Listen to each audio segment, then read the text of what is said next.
Up next, Diego Simeone and his men of Atletico Madrid take on the old lady of Juventus. Allegri and his boys are back. This is a matchup that I'm looking forward to. Kevon, I would love to hear your thoughts on this. Yes, Andrew. When these teams came out of the pot, I cringed.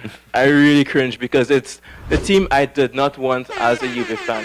Atletico Madrid, they have a really good record against Italian teams. They played them 9 times before, never lost. And the last time they played Juve, they won and drew. So just by that alone, Juve wouldn't have wanted to face them.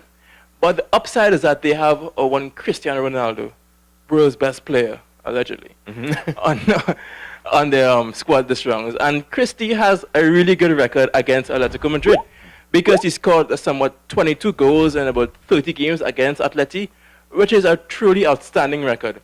But for Atletico Madrid, the first game is in the Wanda Metropolitano in Madrid. And this stadium is going to be pumping for this game because I think that Atletico Madrid and Coach Simeone, they will want to get a better of Juve in this game because both teams can be quite pragmatic when they're ready. I don't see many goals in this encounter. So maybe one goal can settle the entire score. And for Atleti, on the attacking side, yes, they brought in Alvaro Morata, but the real danger guy here is Antoine Griezmann. His left foot is going to probably decide the encounter because he's going to play in that hole behind most likely Diego Costa. And they're going to be maybe isolated up front. Maybe if he plays Thomas Lemar, the French winger on the left, he can contribute. But the team is going to be based upon defense. Guys like Koke, Saul Niguez, they're going to be that fulcrum in midfield. But for Atleti in the back, Diego Godin, he's off to Inter, so I don't think his head is really in Atleti anymore. They really didn't treat him well as the stalwart that he is, Diego Godin. But they have Jimenez, and they also have a guy who, every time I watch him, I've been impressed. Lucas Hernandez, the French World Cup winner. I think that he can do really good. They brought in Santi Arias, the Colombian fullback, so he can maybe be pivotal. And Andre, Atletico's goalkeeper, is, I think, the #1 goalkeeper in the world, Yano Black. But for Andre, you think that this team can get a better of Juventus? I mean, Italian champions, 2-time Champions League finalists within the past 4 years. Can they do it?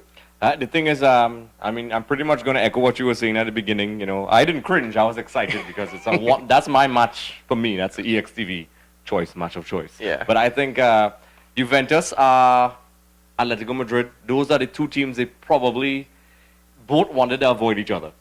Definitely Juventus, for obviously historical reasons. It just hasn't been their day against, Atletico Madrid. I think Atletico Madrid definitely should fancy their chances because I think this guy, oh my goodness, Correa, is a guy who hasn't really lived up to expectations. This is a guy I really admired when he first came out, but he seems to be finally hitting his stride. He had some issues earlier on in his career with some heart problems and so on. I don't know if that had something to do with it, but he seems to be finally finding his stride. Antoine Griezmann is a player that a lot of people were looking at with raised eyebrows last season because everybody thought he was going to go to Barcelona. And he made a courageous move to stay, which I think is a very commendable thing in this current climate of sport. I really like that he stayed because then it gives me a reason to support Atletico Madrid in games like this. I think also the defense and the goalkeeper as well. I like him so much that I signed him once again in my virtual Inter Milan squad team. He was the first player I signed, was the Atletico Madrid's keeper. But Juventus, one thing I have to highlight about Juventus, yes, they reinforced with Ronaldo, but I think the absence of someone like Buffon in the Champions League, I'm not overly convinced. I like Perrin, but it seems as if they're rotating, and Kevon, you follow them way more than I do. I don't think the replacements are really there yet. Buffon had that presence in the back there. Last year they were very unlucky against Real Madrid, but it was a legitimate foul, just to answer you guys. I mean, I know it was probably hurtful. I actually was really upset, but then when I look back, I saw it was a foul. But that's another topic. I think. Let's don't go back there. Yeah, that's a dark place for Kevon. No, We're not going to go back to that place. Hello, darkness. Not my friend. He's not his friend. But I think Juventus are not as defensive. Now, that I say this with a grain of salt, if that's the reference you want to use. I don't think their back four is as strong as it was maybe last year because Buffon has left. I don't think, Chiellini seems to be getting a lot of injury problems and he's not really the guy that I know before. I think Juventus may have a hard time this time around because Griezmann is a very potent striker. Simeone knows how to play against Juventus, and I think they have a good chance. I think Simeone's style of play works perfectly to counter Juventus. Dybala hasn't been really outstanding, but he has been okay in the Champions League. So I think Juventus may have to be worried about what is something that they usually don't have to worry about, which is their backline. Yeah. Andre, this Juventus team, breaking them down, within the past 3 weeks, they haven't been good at all. No. I mean, that 3-0 draw against Parma was atrocious. Yep. Never in a million years you would think Juve would defend how they defended against Parma at the JJ Stadium.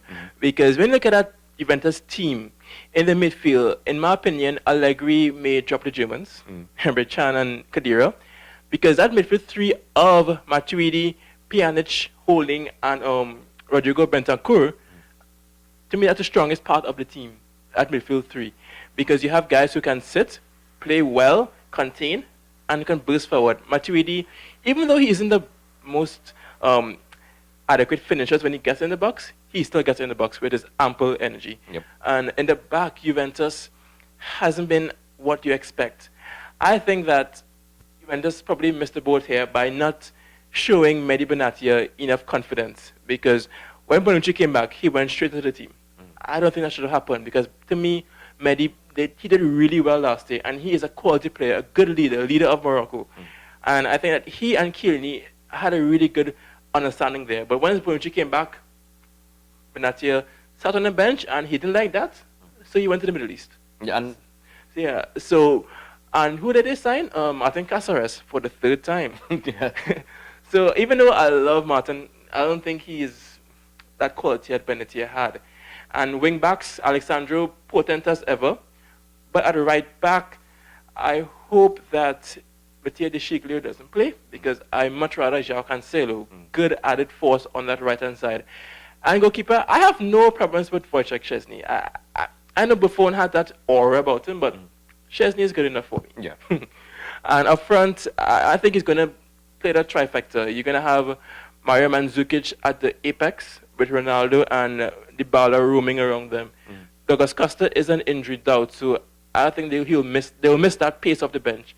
But one ace in the hole could be Fernando Bernardeschi off the bench. So I think he can be that ace of the bench to help change the game going forward. So again, this game is going to be really tight, really low scoring. So I hope that Ronaldo just nicks something in the end. Yeah, but I agree. Juventus' form in recent weeks has been very bizarre. I know they conceded, I think it was 6 goals in the last 2 match days, I believe. They lost to Atalanta 3-0 in the Coppa Italia. Ouch. And then that Parma game, I was like, what's happening? This is not Juventus. I left at halftime. I was like, oh, okay, and then came back close to the end. And Parma, they have a decent group of attacking players, young players, Biabani and all these guys, but it was Jovinho turned out to be the guy that the forehead caused some problems. But Diego Simeone is probably looking at this and saying, this Juventus is not the watertight defense, at least right now. Yeah. I think something that I didn't really speak about before, Bonucci's return, I think may not have been the best for Juventus, the way how they implemented the return. He jumped back, he left under strange circumstances, and then he came back, and then they just threw him back into the starting lineup. And that's obviously going to mess team chemistry up a little bit. And as you rightfully mentioned, I think that Bonucci's presence definitely sort of has some undertones. And I hope he doesn't do what he did last time when they played Real Madrid, and it caused some problems within the team. And that is something that you probably won't hear much people speaking about, but I think that's a little factor that may be taken into consideration in this game and may contribute to why they're conceding goals right now. But other than that, probably the only weakness, which I never thought I would say about Juventus, is the centre-back pairing right now. Other than that, I think they're pretty solid still. I love the wide players. Mandžukić is a physical presence, and he's definitely going to need somebody like him against a tough, combative team like Atletico Madrid. His former team. Yes. So, there's also that as well. He's familiar with how they play. So it adds a little spice to this encounter. I love this matchup. I love to see how it play out. We'll see how both coaches come up with various solutions, Allegri versus Simeone. Godin, the way how he left, I just spoke about it. I truly don't understand what took place. But we'll see how it goes. This is why we watch the Champions League, for matches just like this. Kevon, how do you think the first leg is going to turn out? 0-0. Yeah, I actually think so as well. I think it's one of those games that you're not going to get much goal scoring. I'd be very shocked. You're not going to see the 3-0 to Atalanta, and you're not going to see the 3 goals conceded like Parma. This is a Champions League. This is where these two teams show their pedigree. Yeah. And Juventus will step their game up like they always do. Thanks for watching. If you want to check out more, look at this video. And don't forget to click the subscribe button, because when you do, one of your enemies will be destroyed.